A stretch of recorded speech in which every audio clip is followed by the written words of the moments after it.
Primeiro livro do profeta Samuel, capítulo 12. Farei a leitura do capítulo inteiro.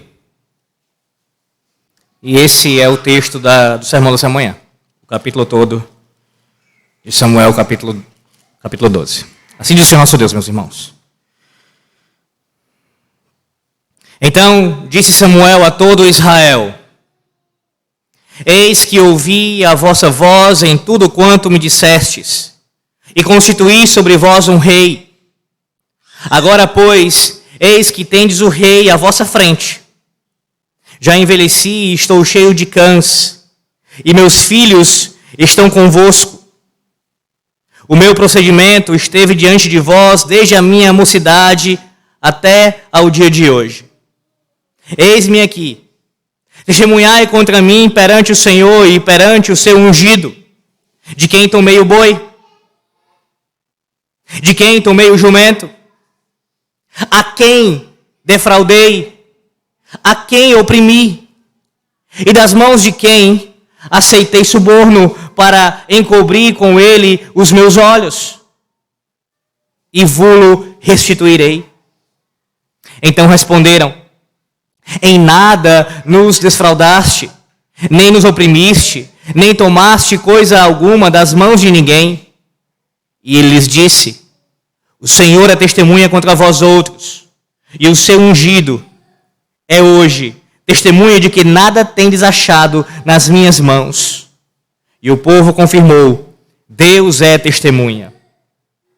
Então disse Samuel ao povo: Testemunha é o Senhor, que escolheu a Moisés e a Arão, e tirou vossos pais da terra do Egito.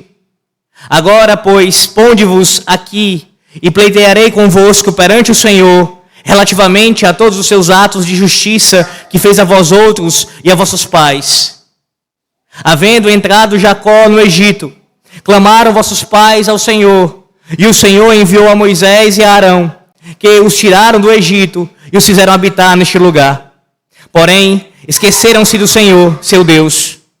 Então os entregou nas mãos de Sísera, comandante do exército de Azor, e nas mãos dos filisteus, e nas mãos do rei de Moabe, que pelejaram contra eles. E clamaram ao Senhor e disseram: Pecamos, pois deixamos o Senhor e servimos aos Baalins e a Astarotes.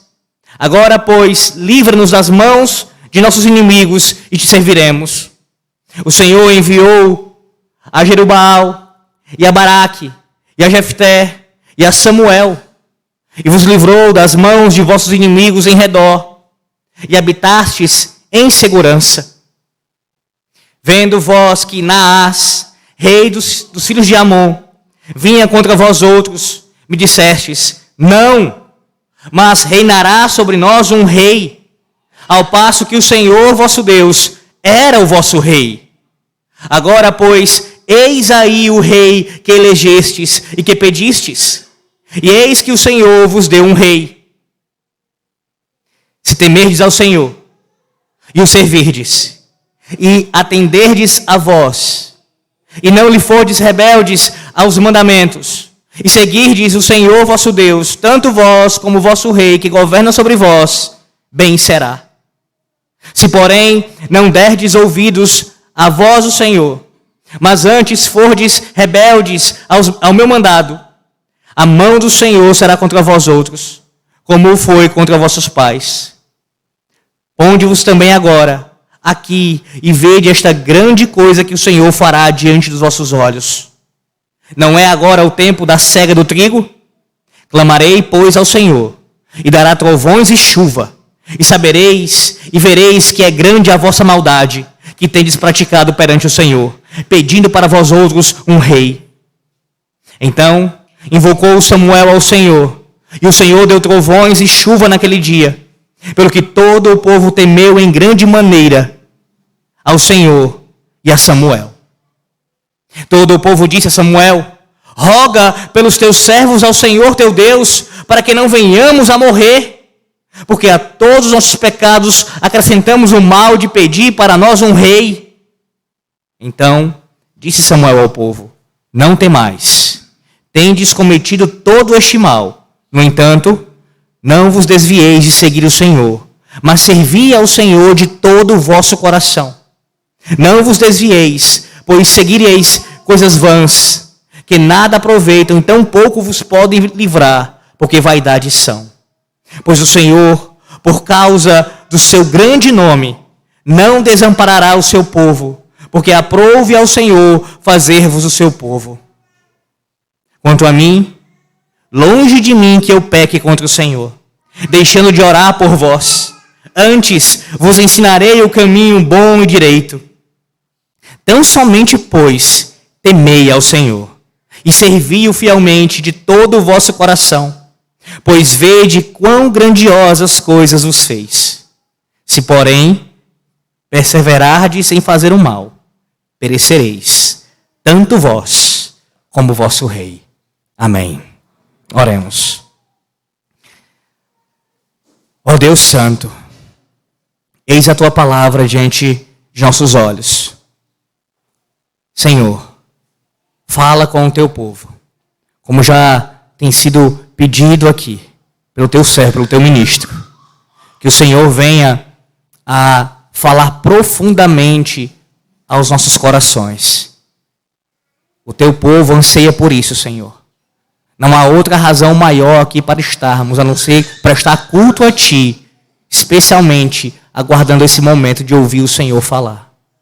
Fala conosco, Senhor. Tem misericórdia de nós. Nos exorta, nos edifica e nos consola pela Tua palavra somente. Em nome do Senhor Jesus Cristo oramos. Amém. Discursos de despedidas normalmente são marcados por muita emoção. Momentos em que pessoas queridas se despedem. Que grandes líderes dizem adeus. Vão embora. E isso não apenas no âmbito eclesiástico, mas também no âmbito civil. Somos acostumados a ver isso ao longo da história. Homens, líderes se despedindo da nação, se despedindo de uma igreja. Durante o século XVII, por exemplo, no período da ejeção, era comum que os ministros eles fizessem sermões de despedida para a exortação, a instrução e consolação do seu povo. É uma prática comum. No entanto, meus irmãos, é interessante perceber que boa parte dos líderes, e aqui eu falo especialmente, é claro, no âmbito político, não gostam de tocar em problemas que aconteceram durante o seu governo. Eles não querem estragar o momento. Eles preferem ser politicamente corretos. Ou você já viu algum político terminando seu mandato e ele falando de problemas que ele deixou durante o período em que ele governou? Na verdade, ele já está vislumbrando um outro cargo. Não vai se prejudicar falando mal de si mesmo. Mas perceba que o nosso rei, o nosso Deus Todo-Poderoso, ele não abraça o politicamente correto. E isso já pode ser visto no momento em que Saul foi escolhido como um rei. Antes aqui do capítulo 12. Sermão esse que eu já preguei aqui também na Betel, no capítulo 10, vimos isso. O Senhor, ele rejeita completamente o politicamente correto. Ali mesmo ele já demonstrou a pecaminosidade do seu povo, a sua fraqueza na fé. E agora, no contexto em que Samuel está entregando a sua função de juiz, uma vez que ela ficou obsoleta, com a presença de um rei, este homem não se isenta da sua responsabilidade de profeta e sacerdote. Pelo contrário, usado por Yahvé, ele age de acordo com as suas prerrogativas pastorais para exortar ao povo. Sim, Yahvé não permite que esse momento seja marcado pelo politicamente correto, mas por correção, para que haja verdadeiro arrependimento e o povo possa ser restaurado plenamente em sua comunhão com o Senhor. É justamente sobre isso que nós ouviremos nessa manhã, meus irmãos. A saber, que Yahvé revela a vileza do pecado do seu povo e as suas terríveis consequências, para que eles temam, tremam e se arrependam. Sim, Yahvé revela a vileza do pecado do seu povo e as suas terríveis consequências, para que eles temam, tremam e se arrependam. Veremos em 3 pontos. Do versículo 1 ao versículo 15, nós veremos que Yahvé, ele confronta o pecado do seu povo. Do versículos 1 ao 15, o confronto de Yahvé contra ali o pecado do povo. Do versículo 16 ao versículo número 19, nós veremos que Yahvé, ele confirma a vileza do pecado do seu povo. Do 16 ao 19, a confirmação da vileza do pecado do povo. Do versículos 20 a 25, nós veremos que Yahvé, ele conforta o seu povo. Do 20 ao 25. Olha os olhos do texto e veja Yahvé confrontando, começando a confrontar aqui o pecado do seu povo, dos versículos 1 a 5 aqui.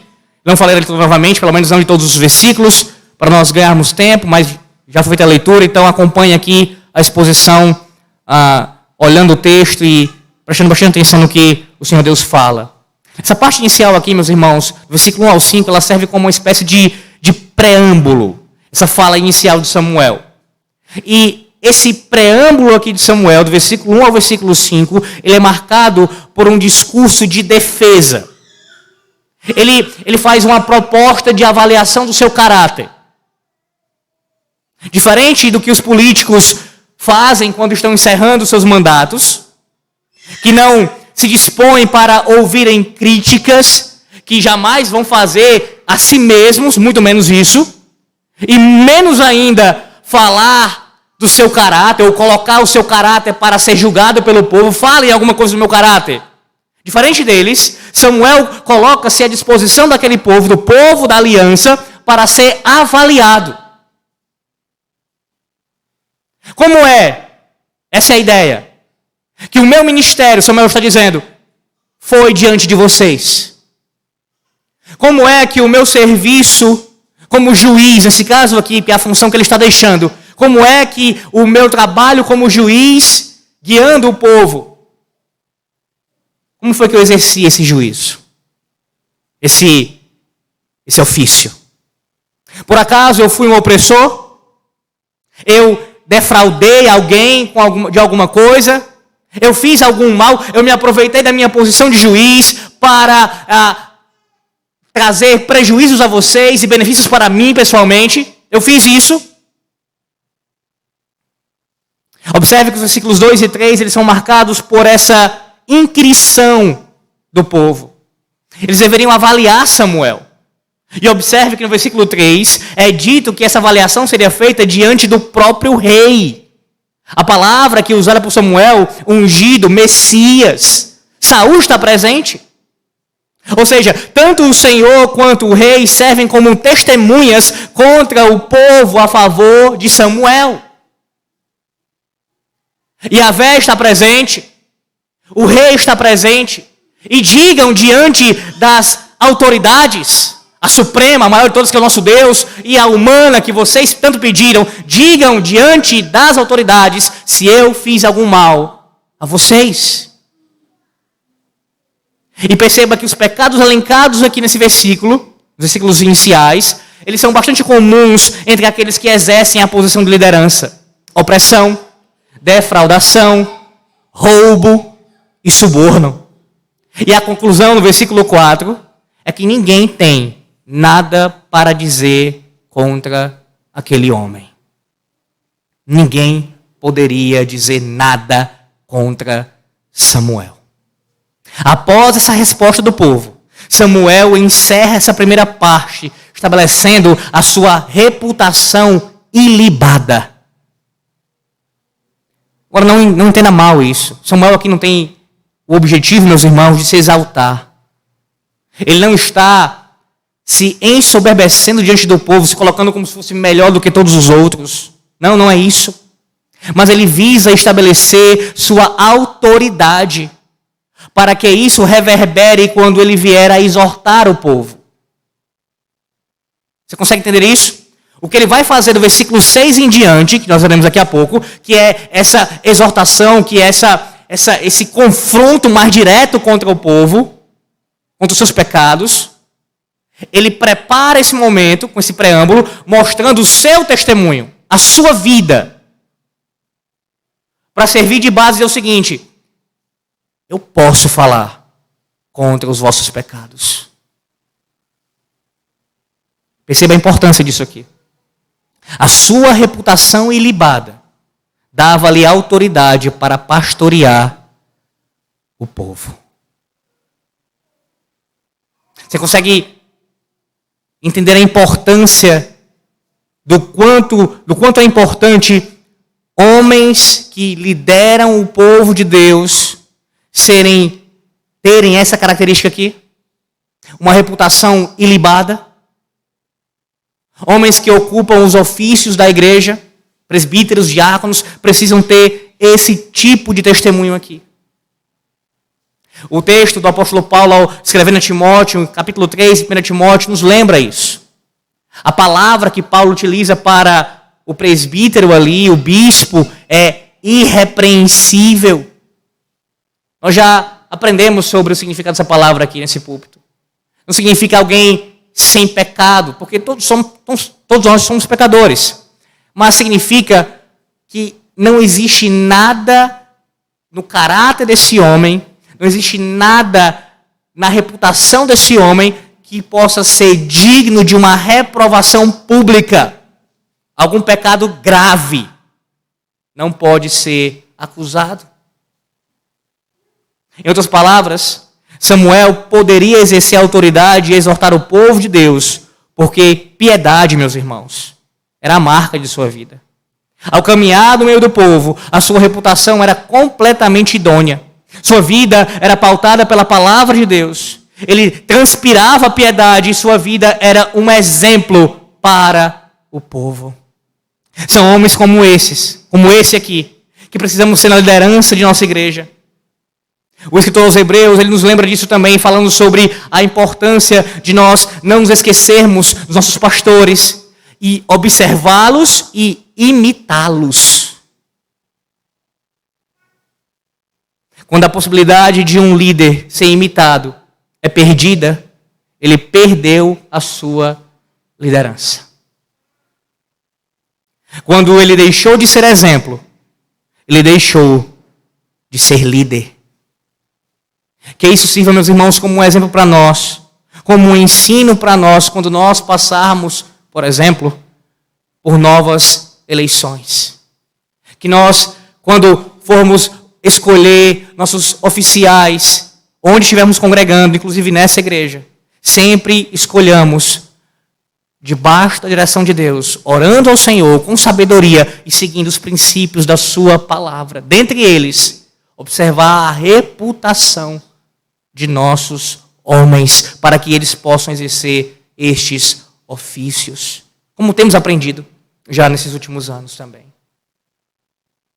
Entretanto, além de nós observarmos isso na liderança, isso também precisa servir para cada um de nós de forma geral na igreja, homens, mulheres e crianças. Será que você, nessa manhã aqui, poderia fazer isso que Samuel está fazendo? Se você pudesse vir aqui agora à frente, tomar esse microfone, saindo do seu lugar, você fizesse as mesmas perguntas que Samuel fez aqui, ou semelhantes, você teria coragem de fazer isso perante a congregação? Você obteria a mesma resposta do versículo 4? Que o povo diria, não temos nada para falar contra você? Se você não tem nenhuma confiança que essa seria a resposta do povo, provavelmente você precisa pedir perdão para alguém. Provavelmente. Por outro lado, tenha cuidado também com a calúnia e a difamação. Porque muitos se aproveitam disso para acusarem irmãos na igreja, especialmente os líderes que são mais vistos. Sabendo que um líder, quando é atingido na sua reputação, caluniado, difamado, isso traz prejuízos indizíveis para ele. Cuidado com isso também. Tanto em proferir, quanto em ouvir essas coisas. Repreenda aqueles que sem provas, aqueles que sem fundamento, sem seguir o padrão bíblico, acusam de má reputação irmãos em Cristo, principalmente presbíteros. O fato é, meus irmãos, que tanto a liderança quanto o povo precisam andar em santidade. E esse preâmbulo de Samuel serve para o que a gente vê agora do versículo 6 ao versículo 13. A sua inquirição contra os pecados do povo. Perceba que ele, como um juiz protetor de Israel, ele serviu ali, e agora ele passa a agir como um promotor de acusação, um agente de acusação. E do versículo 6 a 13, ele argumenta em duas linhas que vão se entrelaçar. Não está separado, não é falando aqui no primeiro momento, depois uma outra linha no outro assunto. Não, elas se entrelaçam. E as duas linhas são bem simples, do 6 ao 13. Ele está mostrando a fidelidade pactual de Yahvé, e ao mesmo tempo ele mostra a infidelidade pactual do povo. E usa essas duas linhas de argumentação, de acusação contra o povo, para mostrar o quão grave era o seu pecado e confrontá-los por causa disso. Ele começa pelo Êxodo. Ele cita líderes que o Senhor Deus deu ao povo, como Moisés e Arão. Ele fala da libertação que o Senhor Deus proveu para o seu povo, a prosperidade que Deus tinha derramado sobre o povo, a própria entrega da terra prometida. Tudo isso como bênçãos pactuais. O Senhor nosso Deus, ele foi e tem sido fiel ao seu pacto. E vai dando provas disso. Ele passa pelo período dos juízes. Cita que é justamente o que ele está acabando ali, encerrando para chegar na monarquia agora. Chegou a monarquia agora. Ele passa por esse período e cita os grandes inimigos que o próprio Deus tinha levantado como um instrumento de disciplina contra o povo. E ao mesmo tempo que Deus levantou inimigos do povo de Israel para castigá-los e discipliná-los, ele também levantou os seus libertadores, os seus juízes. Deus castigava, disciplinava ao mesmo tempo, depois se corrigia, ele trazia o povo novamente, libertava o povo novamente dos seus opressores. Israel, meus irmãos, ela é uma perfeita testemunha da ação graciosa de Deus em corrigir e disciplinar o seu povo. Mas veja que na mesma toada ele vai aqui argumentando, mostrando também a infidelidade pactual do povo. Se por um lado Deus fez tudo isso pelo povo, por outro lado, ele diz que o povo se esqueceu do Senhor, o povo quebrou a sua lei e além disso adoraram falsos deuses. Tudo isso apresenta no versículo 6 a 13. E todo esse pecado cometido, após passar pela disciplina do Senhor, foi confessado no versículo 10. E então, eles clamaram ao Senhor. Os libertadores que Deus levantou foram Jerubaal, que é Gideão, Baraque, Jefité e o próprio Samuel se inclui. Em meio à infidelidade, aquele povo experimentou graça. Graça. Fidelidade pactual de Yahvé, infidelidade pactual do povo. E Samuel usando tudo isso como uma acusação contra o pecado deles. Mas é no versículo 12 que chega o clímax da fala de Samuel. Veja o versículo 12. Vendo vós que Naás, rei dos filhos de Amon, vinha contra vós outros, me dissestes, não, mas reinará sobre nós um rei, ao passo que o Senhor, vosso Deus, era o vosso rei. Aqui Samuel nos revela a razão de Israel tanto querer um rei. Essa história está narrada no capítulo anterior, capítulo 11. Lê depois em casa com calma, capítulo 11. Esse rei Naás, o rei serpente, que aí significa o seu nome, ele havia se levantado contra Israel. E Israel, no lugar de confiar no Senhor, de depender do seu rei como suficiente, como o seu governador, aquele que cuidava, que provia para o seu povo, que desbaratava seus inimigos, eles correm para Samuel e pedem que ele escolha um rei. Eles pedem um rei meramente humano.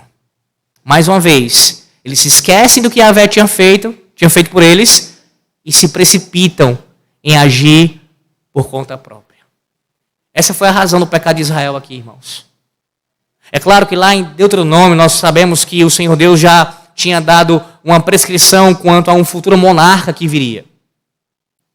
Então a existência da monarquia em Israel já estava prevista e prescrita na lei do Senhor. Mas a maneira como ela foi instituída, a maneira como ela começou, foi pecaminosa. Foi por uma razão pecaminosa. Foi por falta de confiança em Yahvé. Justamente o que nós ouvimos hoje mais cedo. A exaltação aqui da leitura e imitação da palavra de Deus. Sobre aqueles que confiam mais em políticos, que confiam mais em reis humanos, meramente humanos, e deixam de confiar no Senhor Deus. Foi o que Israel tinha feito. E aí vem o versículo de número 13. Aqui o versículo 13 nos mostra, Samuel nos mostra, que aquela ação do povo, aquele pecado, serviria como uma espécie de carimbo, que não poderia ser apagado. Todas as vezes que eles contemplassem o trono real, se lembrariam do seu pecado. Que por causa de sua falta de fé, aquela posição foi inaugurada daquela maneira. Vocês pediram um rei? Aí está o rei de vocês. Aí está em quem vocês depositam a vossa confiança. Note como o Senhor desnuda o pecado de Israel aqui. E ele usa aquele momento, um discurso de despedida de Samuel, para justamente tratar a alma do seu povo. O que você faria nessa situação? Se você estivesse no lugar de Saul, como é que você se sentiria? Quem gostaria de ser rei numa situação como essa? O meu reinado é um símbolo aqui de desobediência do povo de Deus ao Senhor. Em seguida, os versículos 14 e 15, nós temos o Senhor, por meio de Samuel, exortando o povo agora aqui mesmo em meio àquela infidelidade, se eles se arrependessem, se eles voltassem atrás, se eles crescem no Senhor e obedecessem ao Senhor, servissem ao Senhor como o Senhor ordena, dali para frente, o Senhor se comprometeria de abençoá-los, tanto eles quanto o rei deles. Versículo 14 diz assim: se temerdes ao Senhor e o servirdes, lhe atentardes a vós, e não lhe fordes rebeldes ao mandado, e seguirdes o Senhor vosso Deus, tanto vós como o vosso rei, esse rei que vocês escolheram, que governa sobre vós, bem será. Mesmo na confrontação do pecado, o Senhor está demonstrando graça para com o povo. Mesmo na sua repreensão através do seu profeta, do seu sacerdote, ele está demonstrando misericórdia para com o seu povo. Que esperança maravilhosa, meus irmãos, nos é comunicada aqui, nessa manhã. Não é essa a sua realidade? Há pecados que você já cometeu na sua vida, que carregam consequências até os dias de hoje. Para falar a verdade, alguns deles carregarão consequências até o final dos seus dias. Profundas cicatrizes que estão sempre patentes aos seus olhos. E que quando são contempladas, essas cicatrizes lhe fazem fraquejar na fé, duvidar da sua salvação e questionar se de fato você é um cristão genuíno. Talvez seja esse o caso aqui de alguns essa manhã, como o povo ali cometeu um pecado que ficaria diante dos seus olhos. Talvez o seu pecado tenha sido se envolver com um jugo desigual, casar com alguém fora da aliança. E isso passou agora a ser lembrado a você todos os dias, enquanto você e seu cônjuge viver, e ele não for convertido. Você lida com isso diariamente, uma lembrança frequente do seu pecado. Ou então você tenha sofrido um divórcio, e até hoje carrega as marcas de como isso aconteceu. Mas o Senhor lhe lembra nessa manhã. Ainda há esperança. Se você temer ao Senhor, servir ao Senhor, atender a voz do Senhor e não for rebelde para com Ele, bem será para você. A cruz de Cristo apaga qualquer pecado. Qual é o pecado que você sente mais vergonha na sua vida? Aquele que possui a maior marca até os dias de hoje. Qual é? Não interessa. Se você estiver sob a cruz de Cristo, Ele já foi perdoado. Sim, você tem que lidar com as consequências. Sim, você tem que lidar com as marcas. Sim, você tem que viver com isso o resto da vida, nesse sentido. Mas se você está em Cristo, este pecado, por mais consequências terríveis que ele tenha trazido e ainda traga, você já foi perdoado. E pode experimentar isso nessa manhã. Se por um lado você não deve permitir que as marcas do seu pecado lhe afastem de buscar o Senhor, por outro, você não deve subestimar o seu pecado. O versículo 15 nos lembra: se porém não derdes ouvidos à voz do Senhor, mas antes fostes rebelde ao seu mandato, a mão do Senhor será contra vós outros, como foi contra vossos pais. O mesmo Deus que promete perdoar o seu povo e abençoá-lo, apesar de sua rebeldia, lembra-os que se eles permanecerem pecando contra Ele, não mudarem o seu caminho, isso trará maior mal sobre eles. Assim é conosco, meus irmãos. Não abuse da graça de Deus. Não abuse da obra de Cristo. Não pisoteie o sacrifício da cruz, usando como subterfúgio, dizendo: eu já fui perdoado, eu cometi esse pecado grave e já fui alcançado por Deus. Sim, é verdade. Mas isso deve te conduzir à santificação. Deve te conduzir agora a não mais incorrer nesses pecados e em outros. Cuidado. Porque o mesmo Deus que manifesta sua graça e sua misericórdia nessa manhã, te lembrando que todos os seus pecados estão perdoados em Cristo, Ele também te lembra para você não abusar disso. Usar disso como um argumento para viver em impiedade. Sim, o Senhor nosso Deus confronta os nossos pecados e o faz mais uma vez essa manhã. Mas não apenas, meus irmãos, ele confronta os nossos pecados, ele também confirma a vileza do pecado do seu povo. Versículos 16 e 17, primeiramente. Diz assim: ponde-vos também agora aqui e vede esta grande coisa que o Senhor fará diante de vossos olhos. Não é agora o tempo da cega do trigo? Clamarei, pois, ao Senhor, e dará trovões e chuva. E sabereis e vereis que é grande a vossa maldade, que tendes praticado perante o Senhor, pedindo para vós outros um rei. Talvez tivesse alguém no meio do povo ali, estivesse pensando, até comentando: Samuel, você está exagerando. Só por causa de um rei? Você acha que a gente pecou contra o Senhor? Não é possível. Para que tanto alarme, Samuel? Porque, veja, quem está falando é Samuel. Nós sabemos que o Senhor está usando Samuel, mas se imagine no lugar do povo ali, ouvindo Samuel declarando essas coisas, questionando o discurso, o sermão de Samuel. Que não é nada incomum em nossos dias acontecer. O pregador expõe o texto fielmente, apresenta a palavra de Deus para o povo, e o povo sentado, um ou outro, dizendo assim: será que é isso mesmo? Será que é tão grave assim mesmo esse pecado? Será que é pecado isso mesmo? Mesmo expondo claramente a realidade. O que Samuel faz? Ele convoca o povo para mostrar o quão sério era o seu pecado. Como é que ele faz isso? Sinais são dados aqui para confirmar a vileza do pecado do povo. Entenda o contexto. O período que Samuel menciona no versículo 17 é o período da cega do trigo, que era conhecido por estiagem, meus irmãos. Não havia chuvas, muito menos a expectativa que copiosa água descesse dos céus. Logo, chuva ocorrendo nesse período seria algo proveniente de uma ação sobrenatural. Algo que somente Deus poderia fazer. E é exatamente isso que acontece.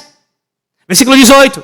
Então invocou Samuel ao Senhor, e o Senhor deu trovões e chuva naquele dia, pelo que todo o povo temeu em grande maneira ao Senhor e a Samuel. Os trovões e a chuva confirmam a vileza do pecado de Israel.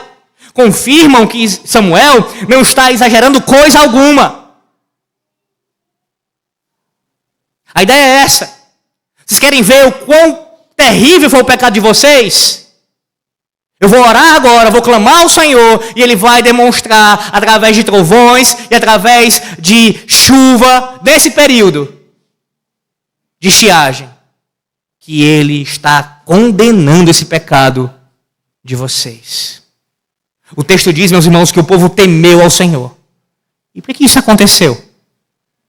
Ora, eles já tinham visto chuva e trovões antes. A questão, meus irmãos, é que através desse sinal aqui, o Senhor não está somente confirmando o pecado do seu povo, mas também demonstrando a eles que, caso fosse da sua vontade, caso o Senhor desejasse isso, Ele é o Deus Todo-Poderoso, que tinha poder para destruí-los se Ele quisesse.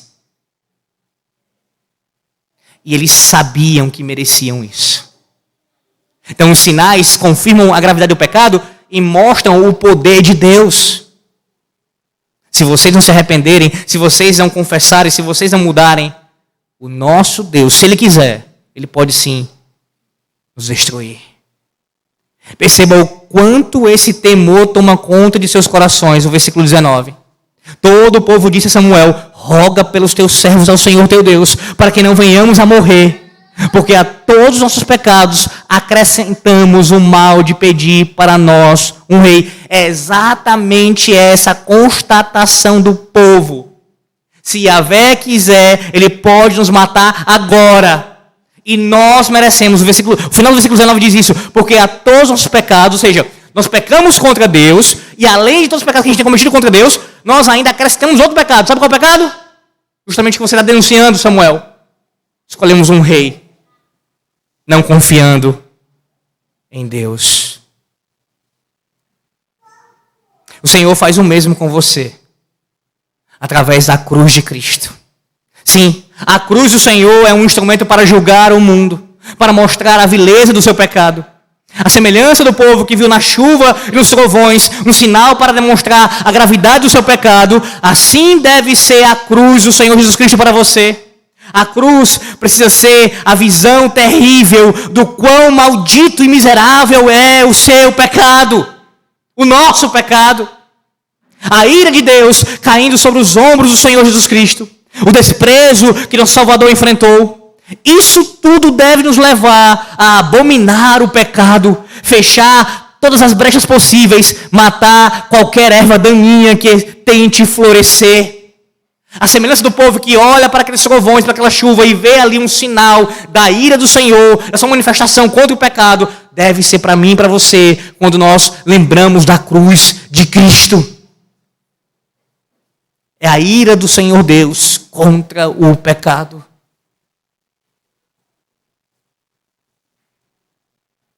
O fato é, meus irmãos, que para fazermos assim, procedermos dessa maneira, precisamos abraçar o temor do Senhor.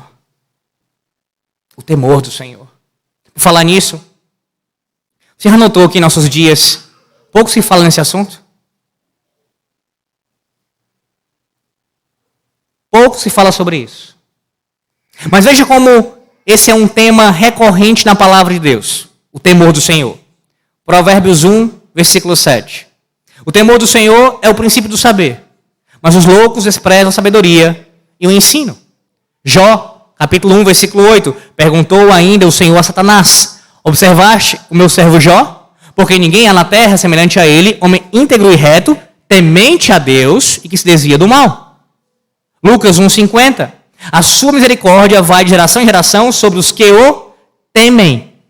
2 Coríntios 7, 1, tendo, pois, ó amados, tais promessas, purifiquemo-nos de toda impureza, tanto da carne como do espírito, aperfeiçoando nossa santidade no temor de Deus.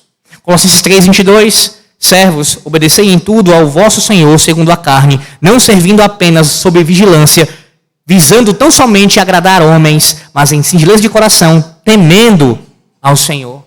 1 de Pedro 2:17, tratai todos com honra, amai os irmãos, temei a Deus, honrai o rei. E Atos 9:31. A igreja, na verdade, tinha paz por toda a Judéia, Galiléia e Samaria, edificando-se e caminhando no temor do Senhor. E no conforto do Espírito Santo crescia em número. Você percebe? Esses são alguns textos da palavra de Deus que falam do temor do Senhor. É um tema recorrente, é um tema importantíssimo, meus irmãos. E aqui nessa igreja, durante muitos meses, nós ouvimos o nosso presbítero Paulo falando sobre isso, na verdade, sobre o livro Princípios de Conduta, do teólogo John Murray. E ele, ali, falando sobre a ética cristã, tem um capítulo que fala sobre o temor do Senhor. Eu queria citá-lo aqui, lembrá-lo sobre esse assunto. O temor de Deus não é nada menos que a alma da retidão. É a apreensão da glória de Deus que constrange o temor do seu nome. É essa mesma glória que exige a totalidade de nosso compromisso para com Ele. Confiança e obediência totais. É a perfeição transcendente de Deus. O fato de que Ele é Deus e não há outro, que valida essa demanda total. O temor de Deus em nós é aquela estrutura de coração e de mente que reflete a nossa apreensão de quem e o que Deus é. E quem e o que Deus é não tolerará nada menos do que o compromisso total a Ele. O evangelicalismo, meus irmãos, acabou com essa teologia. Não há menção ao Deus irado. Não há menção ao Deus dos relâmpagos e trovões em muitos púlpitos. Não há menção ao Deus que destrói todos aqueles que não o temem. Eis uma das razões porque você faz tão pouco caso dos seus pecados. Você não considera o tamanho da ira de Deus contra eles. Não há temor. E mais uma vez, citando o teólogo John Murray, ele diz, o temor, ele é o cerne da piedade. Ora, se não há temor, o que resta? Impiedade. Impiedade. E lembre-se, o instrumento principal de Deus para gerar temor em nós, a sua maior tempestade, o seu maior trovejar contra o pecado, é vista na cruz. É na cruz o nosso Redentor. Ali você tem o Senhor manifestando no seu mais vivo fulgor todo o seu desprezo e ira contra o pecado. É assim que você tem que olhar para o seu pecado também. Como Deus olha. Com indignação, com uma ira santa. Sem desprezar o sacrifício de Cristo na cruz. Agora, se por um lado, meus irmãos, isso tem sido esquecido dentro do contexto eclesiástico, dentro da igreja, entre filhos da aliança. Por outro lado, isso também não tem sido visto na evangelização, indo atrás dos perdidos. Muitos se perguntam como fazer uma evangelização que seja relevante. Como é que eu posso fazer e os pregadores, uma pregação relevante? Como alcançar os perdidos de uma forma atrativa? E todo tipo de coisa é criada. Todo tipo de estratégia é feita para poder trazer o pecador para a igreja. Mas perceba como Samuel nos mostra aqui qual é o padrão bíblico. A pregação do evangelho, ela envolve lei e graça. Lei e graça. Esse é o padrão. Samuel está pregando para o povo ali no seu último discurso e ele está apresentando lei e graça para o povo. Dentre esses aspectos da lei, mostrando a necessidade deles temerem a Deus. Em outras palavras, Samuel não está amenizando a mensagem. Samuel não está escolhendo apenas os tópicos que são mais agradáveis a ele e aos ouvidos do povo. Samuel não está mutilando o ser de Deus e apresentando apenas o Deus gracioso, apenas o Deus misericordioso, apenas o Deus amoroso, e esquecendo toda a ira, justiça e manifestação santa contra o pecado. Não, Samuel está pregando todo o conselho de Deus. E é assim que você deve fazer quando anunciar o evangelho aos pecadores, aos perdidos. Você fala do Deus que é bom, que é justo, que é gracioso, mas também você fala da sua justiça, da sua ira. Você apresenta na sua evangelização o Senhor Deus como um todo, como Ele se revela na sua palavra. Você percebe, pai, que o seu filho não precisa de psicólogo? Ele precisa da lei de Deus. Da lei de Deus. Como todos nós. Técnicas de evangelização que falham. As suas técnicas que talvez você já tenha usado para evangelizar alguém. Não está aí por aqui. Não ir pelo modelo bíblico. Eu pergunto a você. Você confronta o pecador? Você apresenta a lei de Deus a ele? Mostra qual é a condição dele sem Cristo? E claro, mostra que a única saída, o único caminho é se ele se arrepender e confessar ao Senhor. E aí sim descansar na obra de Cristo. Como você pode falar das boas novas sem apresentar o estado dele, a péssima notícia que ele se encontra em depravação total? Como? Você precisa fazer isso. Eis uma das razões porque a nossa evangelização em nossos dias é tão falha. Mas veja, o Senhor nosso Deus, Ele não apenas confirma a vileza do nosso pecado. Em meio a tudo isso, esse confronto, essa confirmação, Ele conforta o seu povo. Versículos 20 a 25. Apenas o primeiro versículo aqui, 20 no momento.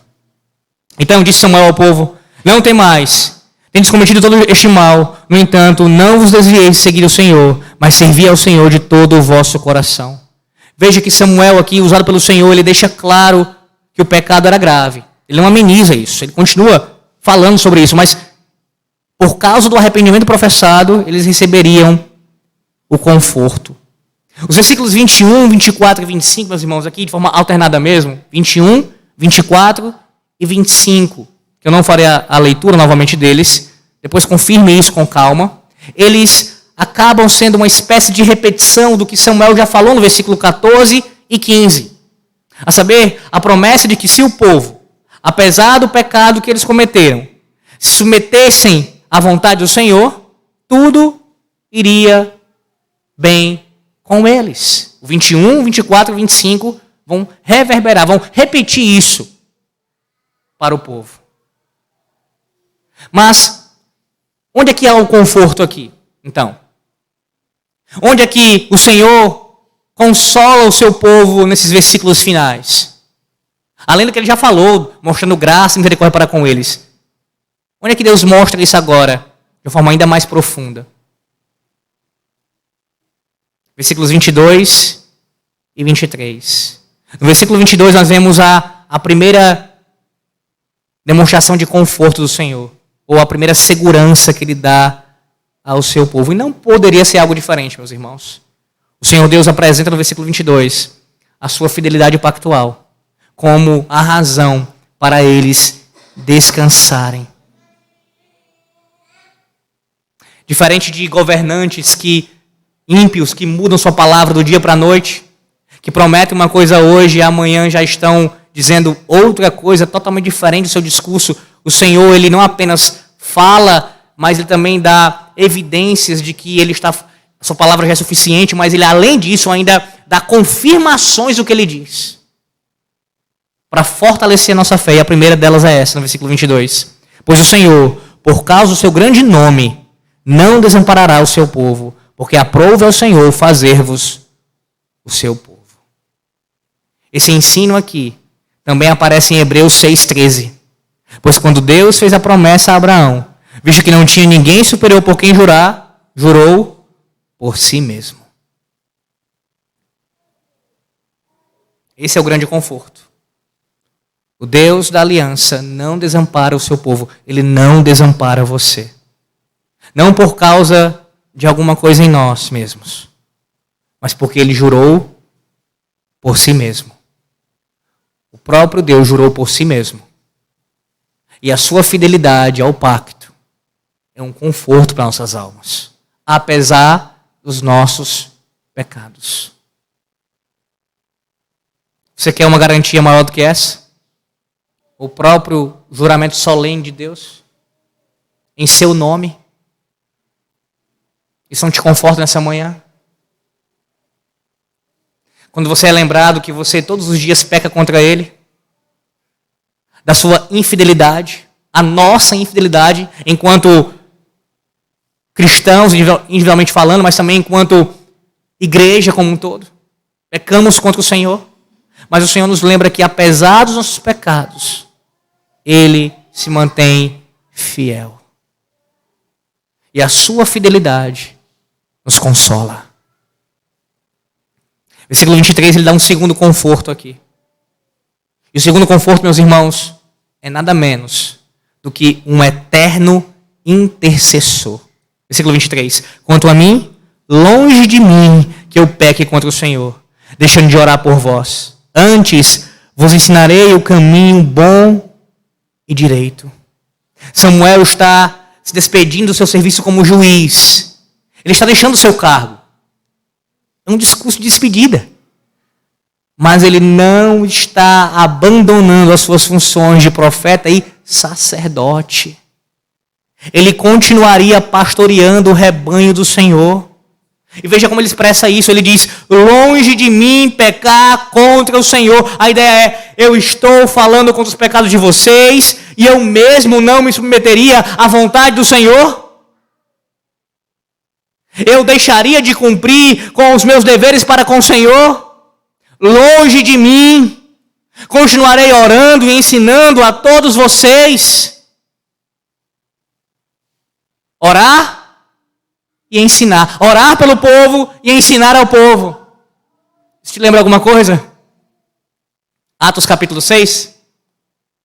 Quando os apóstolos, eles promovem a eleição de diáconos na igreja primitiva, justamente para quê? Para poder se dedicarem à palavra e à oração. Trabalho pastoral primariamente envolve esses dois aspectos. Orar pelo povo frequentemente, diariamente, e ensinar ao povo. Samuel está dizendo, eu não vou deixar de fazer isso. Eu continuarei orando por vocês e ensinando a vocês. A providência do nosso Deus, meus irmãos, não desampara o seu povo. Deus não deixa o seu povo sem líderes. Samuel sairia de uma função de juiz, mas continuaria em outra. Percebe? Deus suprindo aqui, vai ficar sem o juiz. Mas Samuel continuará servindo ao povo. Você diz, tudo bem, eu entendo, Alex, mas Samuel, o povo perdeu um juiz, mas ainda teria Samuel. Em outras palavras, seria o mesmo Samuel, não mais como juiz, mas ainda servindo ao povo como sacerdote. Eu pergunto a você, e quando Samuel morreu? Quando ele definitivamente não pôde mais orar e ensinar, o povo ficou sem pastores? O povo ficou sem quem orasse e ensinasse a eles?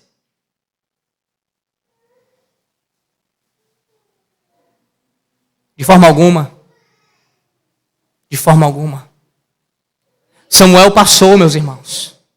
Assim como tantos outros passaram pelo povo de Deus. E o Senhor sempre levantou homens para orar pelo seu povo e para ensinar ao seu povo. Porque Deus cuida da sua igreja.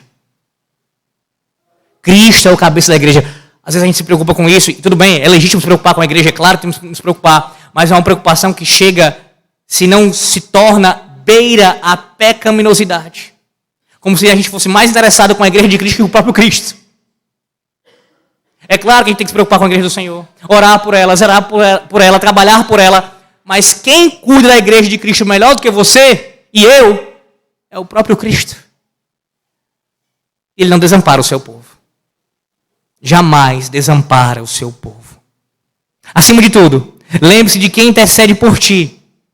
Mais do que os teus líderes, mais do que os teus pastores, é o próprio Senhor Jesus Cristo. Ele intercede pelo seu povo.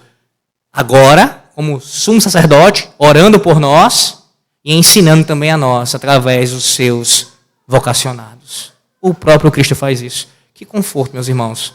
Essa verdade nos traz essa manhã. Temos um intercessor eterno. O que você mais precisa para vencer o seu pecado? A fidelidade pactual de Yahvé e, ao mesmo tempo, o mediador do pacto da graça, intercedendo por ti, te ensinando frequentemente. Sim, meus irmãos, discursos de despedida são emocionantes. E ontem mesmo nós experimentamos isso. Quantos discursos que foram emocionantes, tanto por parte daqueles que estavam se pronunciando, como por parte daqueles que estavam ouvindo. Mas diferente do que costumamos ouvir de líderes políticos, não tivemos ontem falas marcadas pelo politicamente correto, e sim permeadas de amor e sincera gratidão. Esta igreja agradeceu ao seu pastor por todo o seu ministério desenvolvido nos últimos anos. Ou seja, o próprio povo dando testemunho da fidelidade de seu sacerdote. Um reconhecimento público, uma verdadeira honra. Que permaneçamos assim, meus irmãos, sendo gratos principalmente ao Senhor nosso Deus por todos os seus benefícios e que guardemos todo o ensino proferido desse púlpito pelo Samuel que esteve conosco, o nosso amado reverendo Denor. Ouça o que diz o Catecismo Maior para encerrarmos, na sua pergunta 160. O que é exigido dos que ouvem a palavra pregada? Resposta. É exigido dos que ouvem a palavra pregada que atendam a ela com diligência, preparação e oração, que comparem com as Escrituras aquilo que ouvem, que recebam a verdade com fé, amor, mansidão e prontidão de espírito, como a palavra de Deus, que meditem nela e conversem a seu respeito uns com os outros, que a escondam no coração e produzam os frutos devidos no seu procedimento. É isso que todos nós devemos fazer como o maior legado que podemos carregar dos sacerdotes que passam por aqui ensinando a palavra.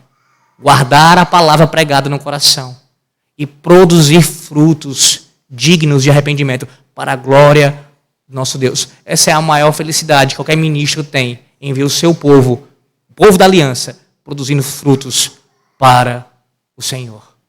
Que assim perseveremos, meus irmãos. Com a bênção do Senhor nosso Deus. Amém. Oremos. Senhor nosso Deus, nós te damos graças pela tua palavra pregada, sabendo que o Senhor Deus confronta nossos pecados, confirma através especialmente da cruz, quando olhamos para o sacrifício do teu filho. Mas o Senhor também nos conforta. O Senhor nos consola com a tua fidelidade pactual e também com o fato de que temos um mediador nos céus. Obrigado, Senhor Deus, por isso. Que o teu povo nessa manhã tenha sido consolado sim por ti, sabendo que o Senhor cuida da tua igreja e continuará cuidando para todo sempre. Que descansemos nessa verdade, Senhor Deus, louvando o teu nome por isso. Em nome do Senhor Jesus Cristo. Amém.